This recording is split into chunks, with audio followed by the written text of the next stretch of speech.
بسم اللہ الرحمن الرحیم۔ حضرت آدم علیہ السلام کی پیدائش۔ مفسر قرآن حضرت عبداللہ بن عباس رضی اللہ تعالی عنہ نے فرمایا، حضرت آدم علیہ السلام کی تخلیق سے تقریباً 2000 سال پہلے اللہ تعالیٰ نے زمین جنوں کو آباد کیا۔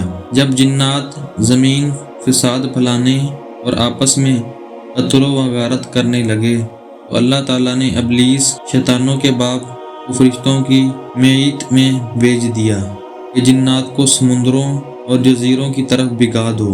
ابلیس نے فرشتوں کو ساتھ لے کر جنات کو سمندروں اور جزیروں کی طرف بھگا دیا۔ ابلیس شیطانوں کا باپ خود بھی جنات کی نسل میں تھا، لیکن کثرت کی عبادت کی وجہ سے اللہ تعالیٰ نے اسے فرشتوں کا سردار بنا دیا۔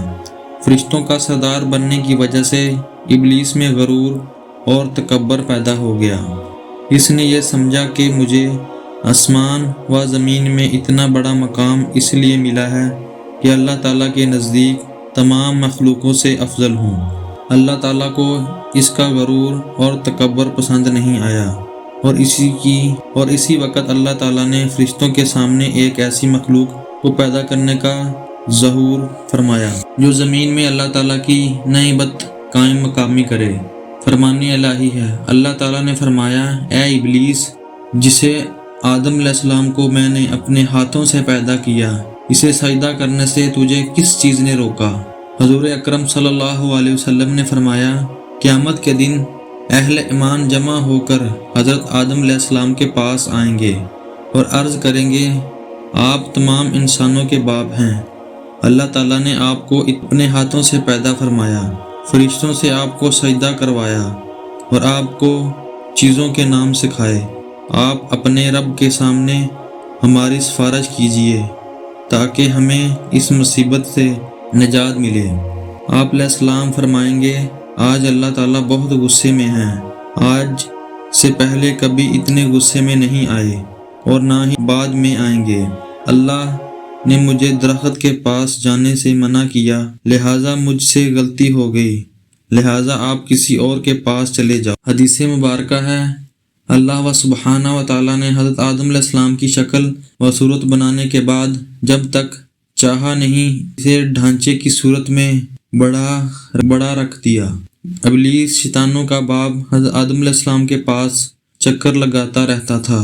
جب اس نے دیکھا کہ یہ چیز اندر سے کھوکھلا ہے تو اس نے اندازہ کر لیا کہ یہ ایسی مخلوق ہے جو اپنے نفس پر قابو نہیں رکھ سکے گی۔ اللہ تعالیٰ نے آدم علیہ السلام کو پوری زمین سے جمع کی گئی مٹھی بھر خاک سے پیدا کیا۔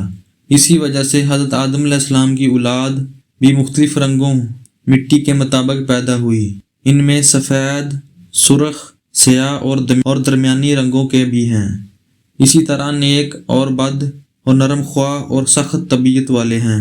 اللہ تعالیٰ نے حضرت آدم علیہ السلام کو پیدا کیا تو ان کا قد 60 ہاتھ لمبا تھا۔ پھر ان میں روح پھونکی گئی اور فرمایا، جا کر فرشتوں کی جماعت کو سلام کیجیے اور ان کا جواب غور سے سنیں، وہی تمہارے اور تمہاری اولاد کے سلام اور جواب کا طریقہ ہے۔ حضرت آدم علیہ السلام نے فرشتوں کی ایک جماعت کے پاس جا کر کہا، السلام علیکم۔ فرشتوں نے جواب دیا، السلام علیکم ورحمۃ اللہ، یعنی رحمت اللہ کا اضافہ کر دیا۔ جنت میں جو بھی داخل ہوگا وہ حضرت آدم علیہ السلام کی صورت پر 60 ہاتھ قد ہوگا۔ اس کے بعد آج تک مخلوق کے قد میں کمی ہوتی رہی ہے، یہیں تک کہ موجودہ صورت میں آگے